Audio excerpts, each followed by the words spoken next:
Saudara pemudik memadati Pelabuhan Nusantara Parepare usai libur panjang Idul Adha. Mereka mulai balik ke Kalimantan dan Malaysia dan kembali bekerja. Dengan menumpangi KM Aditya, ribuan pemudik berangkat dari Pelabuhan Nusantara Kota Parepare, Sulawesi Selatan.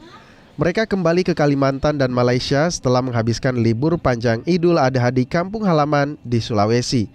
Mengantisipasi kehabisan tiket, penumpang memilih memesan tiket jauh hari sebelumnya. Mau ke Samarinda itu dalam rangka apa, Bu Haji? Balik? Saya jualan. Oh, jualan di sana? Tapi dari mana ini, Bu Haji? Dari Baru. Dari Baru?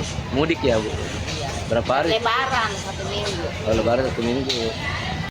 Peningkatan penumpang mencapai 5% dari tahun sebelumnya. Otoritas Pelabuhan Parepare memprediksi lonjakan penumpang terjadi hingga 11 Juni mendatang.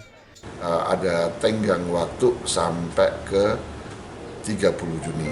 Nah, ini dalam rangka antisipasi libur anak sekolah sampai ke di bulan Juli. Kita juga ada prediksi kenaikan 5% dari tahun yang lalu. Oh, begitu, Pak ya. Siap.